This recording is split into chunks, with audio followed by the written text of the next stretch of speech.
you've ever witnessed an on-screen autopsy, been terrorized by a deranged maniac, or seen a young girl possessed by the devil, you've entered the macabre world of Hollywood's horror effects.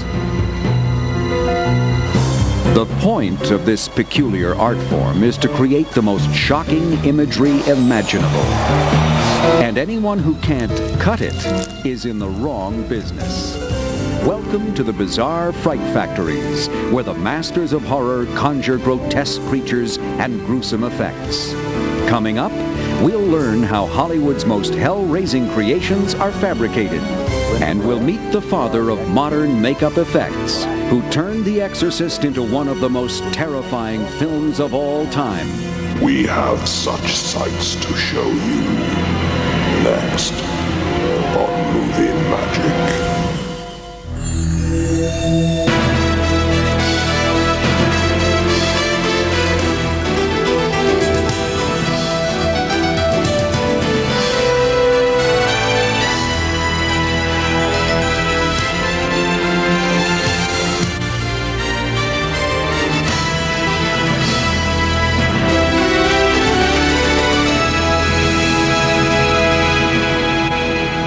And 1, 2, 3, stab.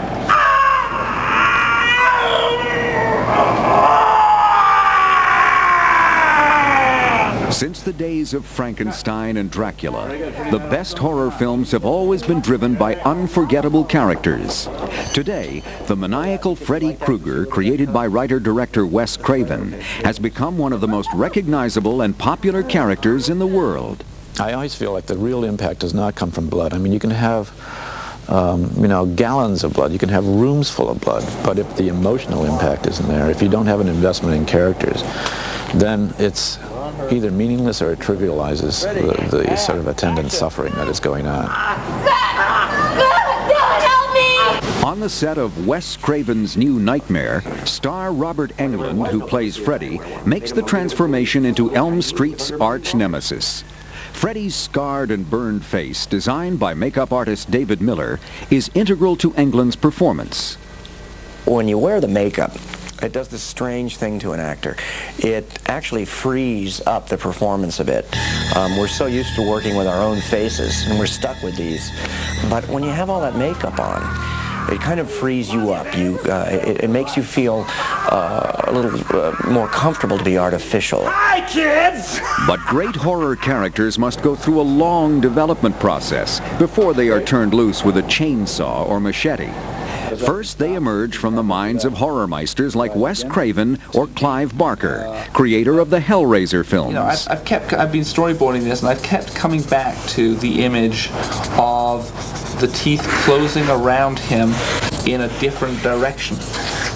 Almost like a Venus flytrap, you know? And then An accomplished artist as well as writer, Barker communicates his ideas visually to the effects team, who will bring his creatures to life.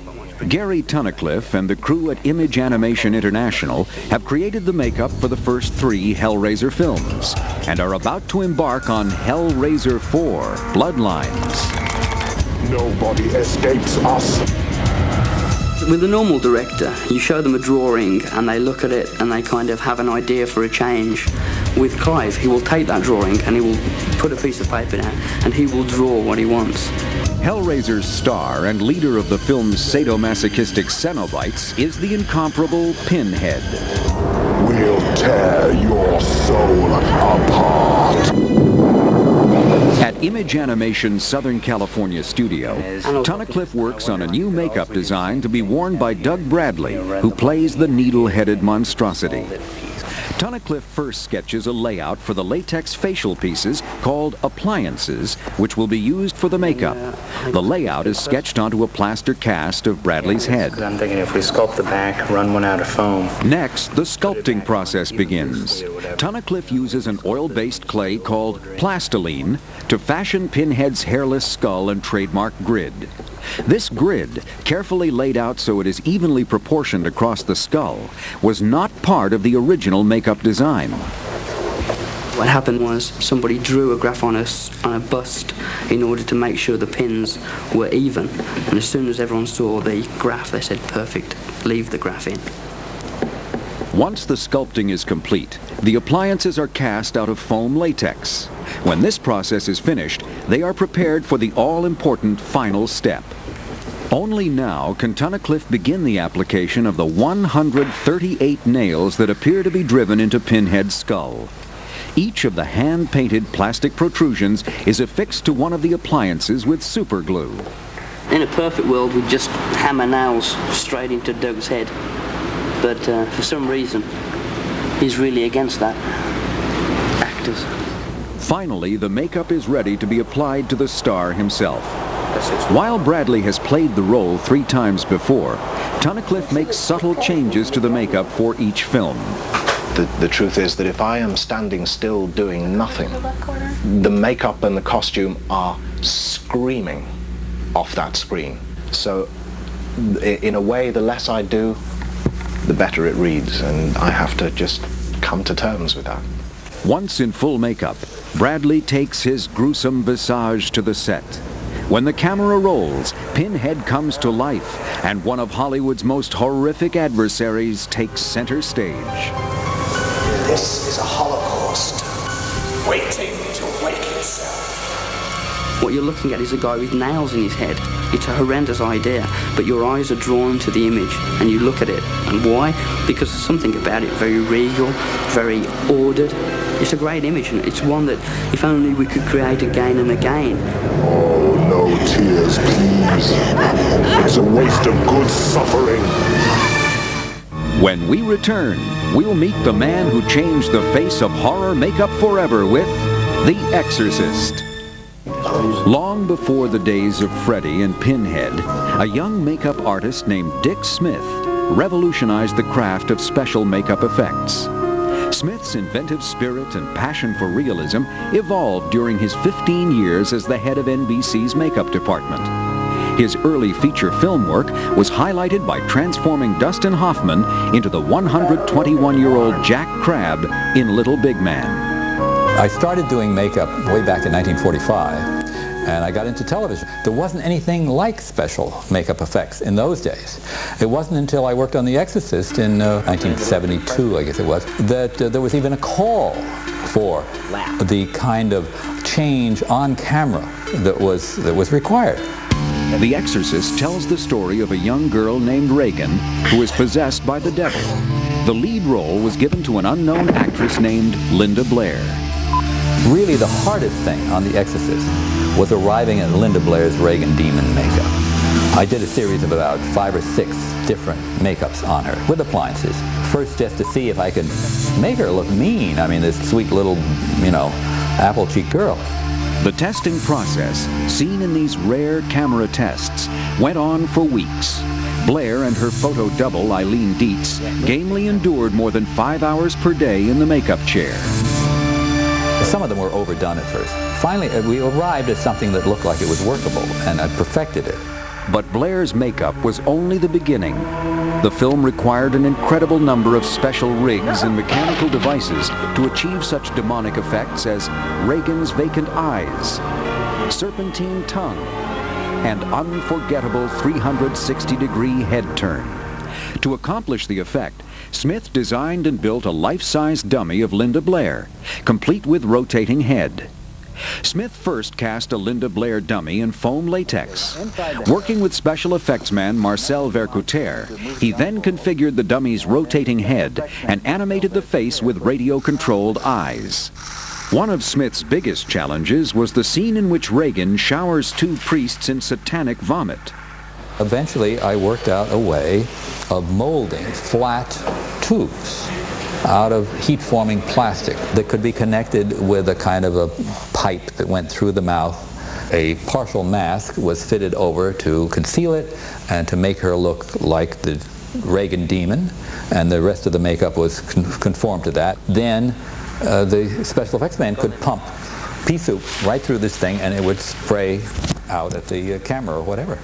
The vomit effect was a tremendous success, and to this day is a lasting image in the minds of the film's fans. While Smith's makeup effects for The Exorcist mainly involved altering his subject's face, the 1980 film Altered States required full body transformations that were entirely unprecedented.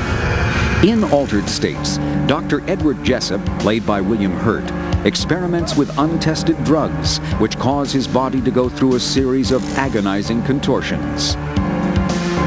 The most challenging thing about the Altered States assignment was in transforming someone from head to foot with foam rubber. I mean, a huge suit. Now, to make that look believable was technically and artistically frightening. Smith spent more than 4 weeks sculpting the amorphous contours of 3 full-body suits out of plastiline clay. While the suits had to represent dramatic distortions of the human form, it was important to Smith that Hurt be able to express emotion through them as well. Then came the most difficult part. To allow Hurt to quickly get in and out of the suits on the set, Smith had each suit cast as a single piece of foam latex. The enormous plaster molds were constructed with large filling holes to accommodate the massive syringes used to inject the foam. The normally predictable baking or curing process had to be carefully monitored, as Smith had never before cooked up such large batches of foam. A custom oven even had to be constructed to accommodate the immense molds. Removing the appliances from the molds also required special care. Any damage to the suit at this point meant that the elaborate process would have to be repeated. Finally, Smith carefully trimmed and hand-painted the suits. When the finished pieces were presented to star William Hurt at a camera test, he was overwhelmed with the depth of Smith's artistic achievement. What he had done was he had actually created with his hands a sculpture, a living sculpture, which was just phenomenally expressive of the progression into agony and that howling sorrow, that incomprehensible agony was something that he wanted to achieve with his hands. In other scenes, Smith broke new ground with his use of air bladders, carefully controlled balloons that expand and contract to create movement. The first time I had to use a bladder was on The Exorcist. And you remember little Linda Blair at one point has her throat blow up like a bullfrog. When it came to Altered States, this was a far more complex thing. I couldn't simply put a balloon or something underneath the skin. Instead, Smith had to mold expandable tubing, which was nearly flat and could conform to Hurt's arm. What he had done was he'd used balloons and a harmonica device and compressed air. That was it. I laughed because it was so effective and so simple. The filming of Smith's bladders and full body suits was anything but simple. But the care he had taken in the design of the elaborate appliances enabled Hurt to endure the many hours he was required to spend encased in foam latex. In 1985, after 40 years in the business, he was honored with an Academy Award for his work on Amadeus. Today, Smith passes on the knowledge of his half-century career through a comprehensive makeup course he has designed for advanced students. He also lectures and conducts seminars at the Yoyogi Animation School in Japan. Also, the director may say, I don't like that nose, change it. When I was contacted by a Japanese school in Tokyo that wanted to start a special makeup effects course, I agreed to license my course to them and also to go over twice a year to give lectures or demonstrations. A special highlight for these students is when Dick shows off the skills that won him an Academy Award as he ages one of their fellow classmates by 50 years. Time is always your enemy. You try to find shortcuts so that you can get the most art into the creation.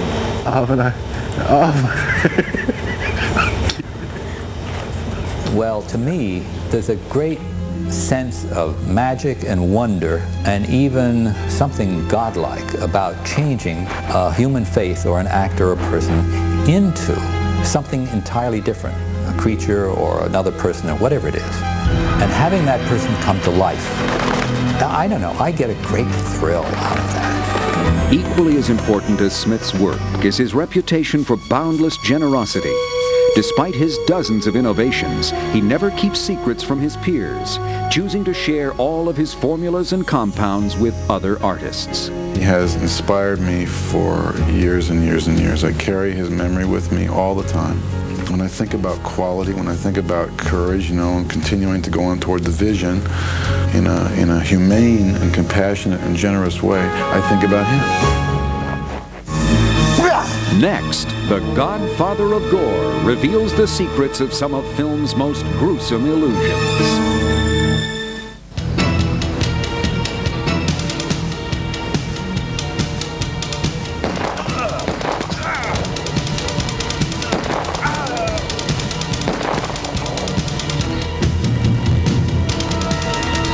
In the morbid realm of horror effects, the rule of thumb is the bloodier, the better. Tom Savini always wanted to be an actor, but fate dealt him another hand. Today, he is recognized throughout the effects community as one of the finest practitioners of gore effects. I have somehow become the king of splatter. It's because I did Friday the 13th and Dawn of the Dead right in a row. So producers would call me to get the same kind of stuff, I guess. Even a blood squib, an effects device used to simulate a bullet hit, gets Savini's special touch. After fastening an explosive charge to the back of a protective metal plate, Tom fills a condom with twice the amount of fake blood generally used for squibs. He then tightly wraps the condom to ensure that the blood will not just ooze, but splatter. Sometimes I feel like an assassin or a hired killer. I load up my car with my little tools in my tray, and I go some strange place and I kill people. Far from Hollywood, in a blue-collar section of Pittsburgh, Savini oversees a busy workshop where his ghastly creatures and horrific effects are born. Many of Savini's effects involve specially designed props, which can have a shocking effect when applied to an actor or actress. For this scene from Day of the Dead, Savini fashioned a custom cutout shovel, which is used to gruesomely kill a zombie. After the prop shovel is used with the actor, a real shovel is used to finish the job. Kicked up a stone. Oh! That's pretty good, though. Hey, Tom. What now? Well, it looks like we're out of blood again. Out of blood again? Get fired. The important thing is to establish the real weapon to give credence, believability, to the fake one. Same thing with the hammers. Establish the real one before you use the fake one. Go away, you're fired too. When the blood starts to flow, Savini uses concealed tubing attached to syringes filled with red liquid to produce the desired effect. This backstabbing rig is comprised of a tube which runs to a syringe filled with the fake blood. By manipulating the syringe, the operator controls both the quantity and the timing of the blood flow. One of the techniques for which Savini is best known is the use of false fronts or dummy bodies. The real arms and head of an actor are combined with a fake body, which is usually being mutilated or consumed.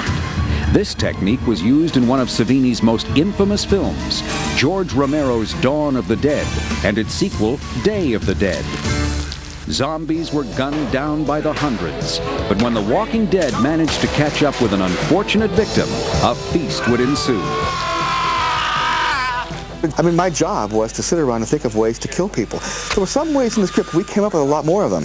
So we'd go to George and would say, how about if we take a screwdriver and drive it in some zombie's ear? And George would go, okay. And then we would, 2 hours later, would do it.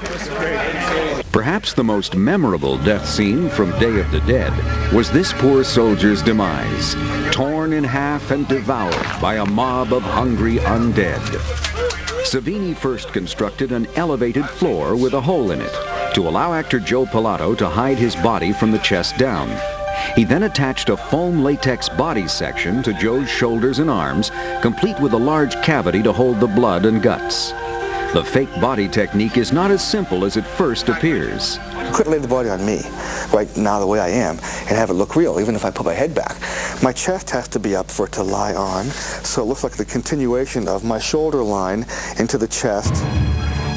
With the fake body and actor in perfect alignment, Savini has created one of the most vivid and gruesome death scenes ever shown on the big screen.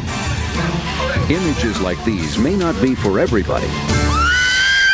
But at the Fangoria Weekend of Horrors, an eccentric group gathers each year to pay tribute to their favorite directors and stars. Their heroes appreciate the attention, knowing they may never get the respect they deserve from the filmmaking community. You know, in Hollywood, it's okay for a horror film to save a studio, but it's still not the class act. But in Europe, the horror film is as important as American jazz, as westerns, as gangster films. It's one of the things that Hollywood does great. Here we go, lighting it up. Horror films don't stand for things that you can point to when you're walking down the sidewalk, but if you extract from them what they're really about, these sort of subconscious realities, then we all do have these elements. We all do have Freddy Krueger. Parker. And action. The startling images which provide this kind of big screen impact are the contributions of the unique effects artists who practice this dark craft. Whether it's the bizarre characterizations of Pinhead or Freddy Krueger, the groundbreaking artistry of Dick Smith, or the morbid manifestations of Tom Savini, the proprietors of Hollywood's fright factories will continue to satisfy audiences who love to be scared to death by this chilling brand of movie magic. Encontró a alguien.